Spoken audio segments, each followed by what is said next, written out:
പുലിഭീതി കഴിഞ്ഞെന്ന് കരുതിയതിന് പിന്നാലെ അത്തോളി പ്രദേശത്ത് കടുവ ഇറങ്ങിയെന്ന സംശയം ബലപ്പെടുന്നു. കുമുള്ളി പുത്തഞ്ചേരി റോഡിൽ തോട്ടത്തിൽ സേതുവിന്റെ വീടിന് മുന്നിലാണ് കടുവ എന്ന് തോന്നുന്ന ജീവിയെ കണ്ടതായി പറയുന്നത്. ഫോട്ടോ പരിശോധിച്ച വനപാലകർ കടുവയാകാം എന്ന സംശയം പ്രകടിപ്പിച്ചതോടെ പ്രദേശം ഭീതിയിലാണ്.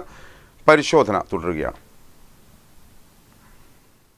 പുലിഭീതിക്ക് പിന്നാലെ അത്തോളിയിൽ കടുവ എത്തിയെന്ന സംശയം ബലപ്പെട്ടു. കുമുള്ളി വയനശാല പുത്തഞ്ചേരി റോഡിൽ തോട്ടത്തിൽ സേതുവിന്റെ വീടിന്റെ ഗേറ്റിന് സമീപത്ത് കടുവയെ കണ്ടെന്നാണ് മുൻവശത്തെ വീട്ടുകാരൻ സായിരാജ് അത്തോളി പോലീസിനെ അറിയിച്ചത്. തിങ്കളാഴ്ച രാത്രി 11:30 സായിരാജ് ഉറങ്ങാൻ കിടക്കുന്നതിന് മുൻപായി മുൻവശത്തെ വാതിൽ അടയ്ക്കുമ്പോഴാണ് സേതുവിന്റെ വീടിന്റെ ഗേറ്റിന് സമീപം കടുവയെ കണ്ടത്. ഉടനെ ഫോട്ടോ എടുത്ത് സേതുവിന് അയച്ചു കൊടുത്തു. സേതു അത്തോളി പോലീസിൽ വിവരം അറിയിക്കുകയായിരുന്നു. ഇന്നലെ ഒരു 11:30 ആ ഒരു ടൈം ആകുമ്പോഴാണ് ഞാൻ വാതിൽ ലോക്ക് ചെയ്യാൻ വേണ്ടി പുറമേക്ക് വന്ന് നോക്കുമ്പോൾ അവിടുന്ന് ഈ വീടിൻ്റെ അടുത്ത് നിന്നുള്ള ആ ലൈറ്റിൻ്റെ അടുത്തുനിന്ന് അവിടുന്ന് ലൈറ്റിൻ്റെ വെളിച്ചത്തിൽ അവിടുന്ന് എന്തോ ഒരു സൗണ്ട് കേട്ട് ഞാൻ അങ്ങോട്ട് നോക്കുമ്പോൾ ഇതിനെ കടുവനെ കണ്ട് എനിക്ക് കറക്റ്റ് മനസ്സിലായി. അന്നേരം ഞാൻ എൻ്റെ കൈമുള്ള ഫോൺ കൊണ്ട് ഒരു പിക്ക് എടുത്ത് പെട്ടെന്ന് അകത്തേക്ക് കയറി വാതിൽ ലോക്ക് ചെയ്ത് ജനലിനുള്ളിൽ കൂടെ നോക്കുമ്പോൾ എങ്ങോട്ട് പോകുന്നതെന്ന് കാണാൻ പറ്റിയില്ല. പിക്കിൽ കറക്റ്റ് മനസ്സിലാകുന്നുണ്ട്. അന്നേരം ഞാൻ വീട്ടിനകത്ത് എല്ലാവരെയും വിളിച്ച് അറിയിച്ച് അങ്ങനെ വീട്ടിൻ്റെ അടുത്തുള്ള ആൾക്കാരെയൊക്കെ വിളിച്ച് അപ്പം തന്നെ അറിയിച്ചായിരുന്നു. വീടിൻ്റെ അടുത്തുള്ള ആൾക്കാർ അത്തോളി പോലീസ് സ്റ്റേഷനിലേക്ക് അപ്പം തന്നെ അറിയിച്ചിട്ട് കോള് വന്നിട്ട് പോലീസുകാർ അപ്പം തന്നെ ഇവിടേക്ക് എത്തിയിട്ടുണ്ട്. പിന്നെ അവിടുന്ന് ഫോറസ്റ്റുകാരൊക്കെ പെട്ടെന്ന് എത്തിയിട്ടുണ്ട്.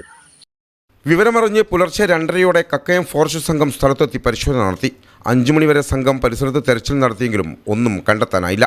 നിലവിൽ കടുവയുടേതെന്ന് സംശയിക്കുന്ന കാൽപ്പാടുകൾ പതിഞ്ഞത് കോൺക്രീറ്റ് തറയിലായിരുന്നതിനാൽ ഫിംഗർ പ്രിന്റ് എടുക്കുവാനും കഴിയുന്നില്ല. കൂടുതൽ പരിശോധന നടത്തണമെന്നാണ് forest range officer C Vijith പറയുന്നത്. തുടർന്ന് രാവിലെ 10 മണിയോടെ വീണ്ടും പരിശോധന ആരംഭിച്ചു. കക്കയത്തു നിന്നും പെരുവണ്ണാമൊഴിയിൽ നിന്നും വനപാലക സംഘവും RRT വിഭാഗവും പരിശോധന തുടരുകയാണ്.